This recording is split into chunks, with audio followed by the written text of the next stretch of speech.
We are going to have breakfast with an astronaut. That's right. We're gonna go to the Johnson Space Center. I'm excited to go back. I know so much more about the moon landings and space and all that stuff now. Plus we got my best friend who's an astrophysicist who actually works for NASA. This is his first time at the Space Center here in Houston, so it's gonna be dope. Definitely breakfast, give you some inspiration. And a personalized astronaut and even if you picture. don't Where's want to mine? go to, for every person that goes. Yeah, could you tell us more about your time on the ISS? My time on the ISS. We were the last crew to go there before there was going to be a permanent crew on board. So when we got there wasn't anybody home. So we had it all to ourselves. I took my daughter's teddy bear to the space station. And one night while we were docked and the hatches were open, I told my crew, I said, hey, I'm going to go sleep in the station. Anybody want to come join me? And they all said, nah, you go ahead. So I grabbed Teddy out of my locker. So Teddy and I spent the evening in there. And there are a couple of interesting things about that. Well, number one was I just set myself up for the perfect mutiny, because all my crew had to do with me going to close the hatch and leave. And the other thing was that, because you could say, who's the only astronaut to ever sleep on the space station by himself? Hey, bro. I have that expression. You all right? Everyone's just eating fruit. It looks just a little freaked out. And they got the little laptop going, a little tablet with lots of science on it. Look at all the numbers, bro. That's definitely what real science looks like. Why aren't they wearing lab coats? Where's their Bunsen burners? Yeah, I remember you once said, why am I not wearing a lab coat in grad school? I just love saying dumb stuff like that to you. This window is actually gonna be this big, because that's awesome. Can you imagine if they had this in Apollo? They could moon the moon from this window easily. Stick their butt right up there, moon the moon. This guy loves that drop of water. He's so mesmerized by it, dude. Like that, I can make that face like the drop of water, like it's got a face. All right, ready? It's like,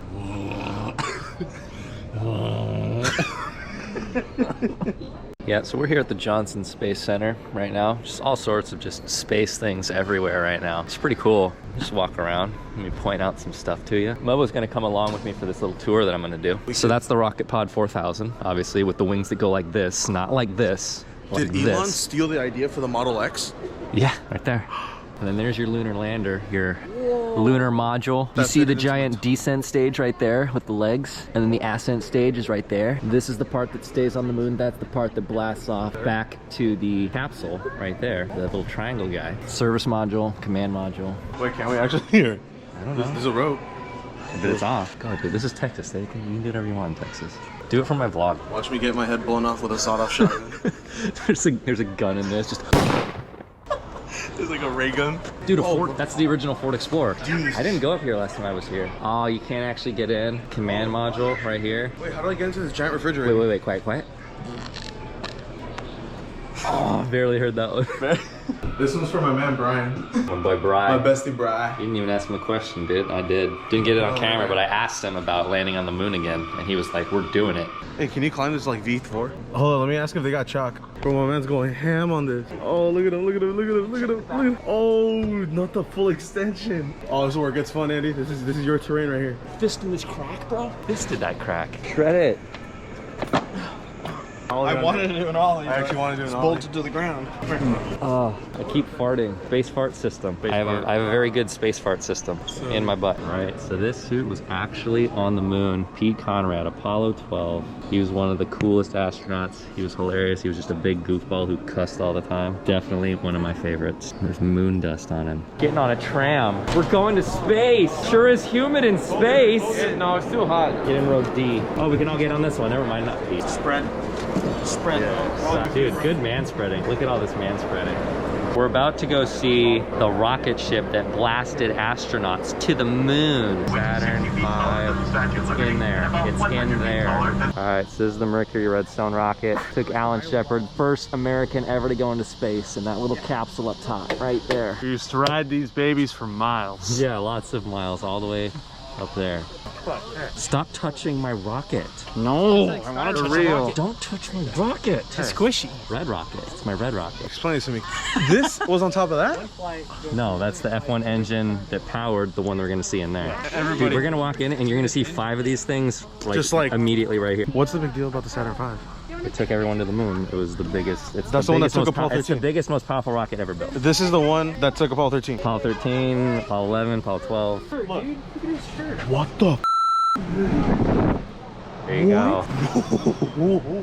This is one of my favorite places on earth. Look at this thing.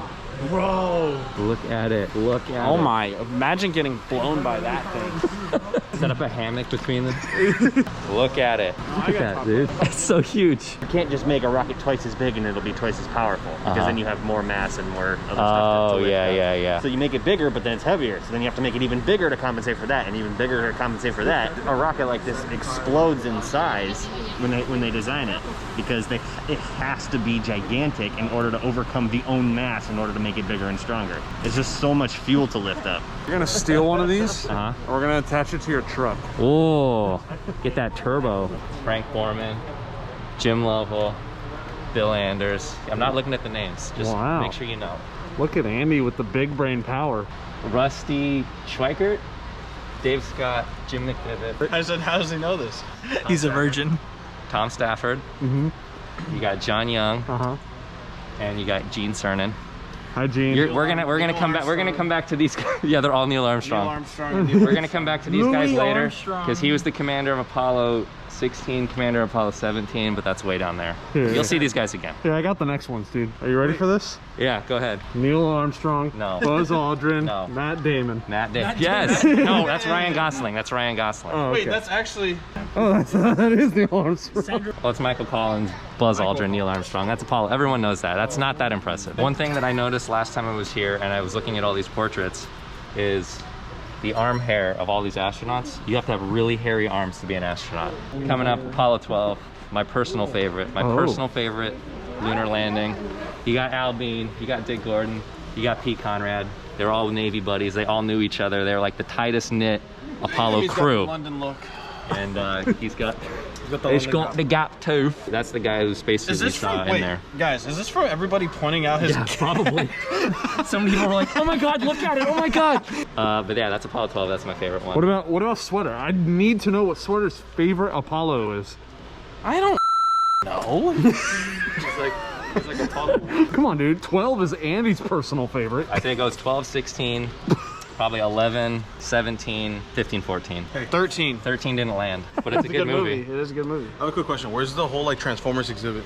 If you ever saw Transformers Dark Side of the Moon, after they landed, they went onto the dark side of the moon. They got Megatron on display. They got his mechanical lower intestine over there. Fred Hayes, Jack Schwager, and Jim Lovell. They took suits to space instead of spacesuits. Maybe that's why they weren't successful.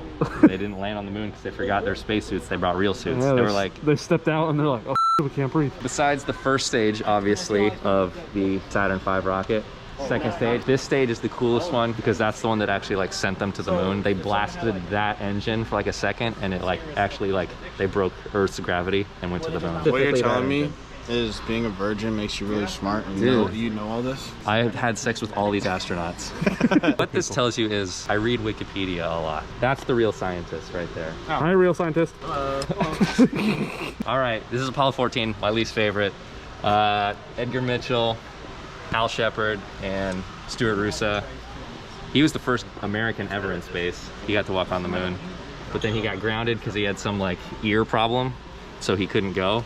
Then he got it fixed, and then he was like, I'm going to the moon, guys. And he like forced his way onto this mission, basically. Apollo 15, it's pretty cool, but Jim Irwin, Hal Worden, and Dave Scott, who was on Apollo 9, I forgot to mention. Apollo 9's command module pilot became the commander of Apollo 15. Is he the only one to be on 2 Apollos? Four guys, I think, were repeats. Him, Jim Lovell, Eugene Cernan, and John Young. They all were on 2 missions. 16 and 17, so the guys that I was talking about down there, that were on Apollo 10, they're the commanders of the last 2 missions here. Wow. Ken Mattingly, John Young, Charlie Duke. He's probably one of my favorite astronauts ever just because he's awesome. And then Apollo 17, the last lunar mission before they had to cut the funding. So this was the last one. This is the first one where they had an actual scientist on the moon. All these guys were just like pilots. You're gonna recognize this guy's name, Ron Evans, as in Ron Dog. Same exact name, command module pilot. Ron Dog. Jack Schmidt and then Eugene Cernan. So he was a geologist, so he was the first scientist to go on the moon. So there was like another guy that was supposed to go on the moon, but they hired all these scientist astronauts, and they were like, we should probably like, for the last lunar landing, we should probably put a scientist on the moon just to like really study it. And so that guy got kicked off and he got put on. Wow. Yeah, can you imagine being that guy? Next one they got to do is the first softball players on the moon. Yes, that's gonna be us. Me, you, who's gonna be the commander? I guess Bobby would have to be the commander. I was gonna say Mobo could go for the entertainment. Mobo could go. Yeah. Mobo. Mobo, you want to go to the moon with us? First softball players on the moon.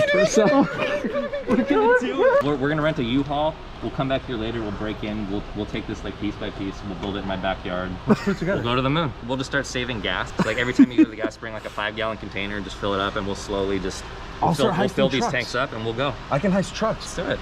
How many times did they actually go onto the moon?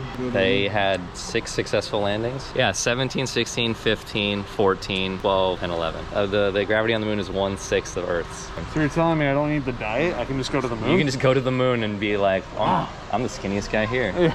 I'm also the only guy here. I'm also dead because there's no spacesuit. I feel like if I was in space, I would take off the helmet and just be like, oh, it's getting hot.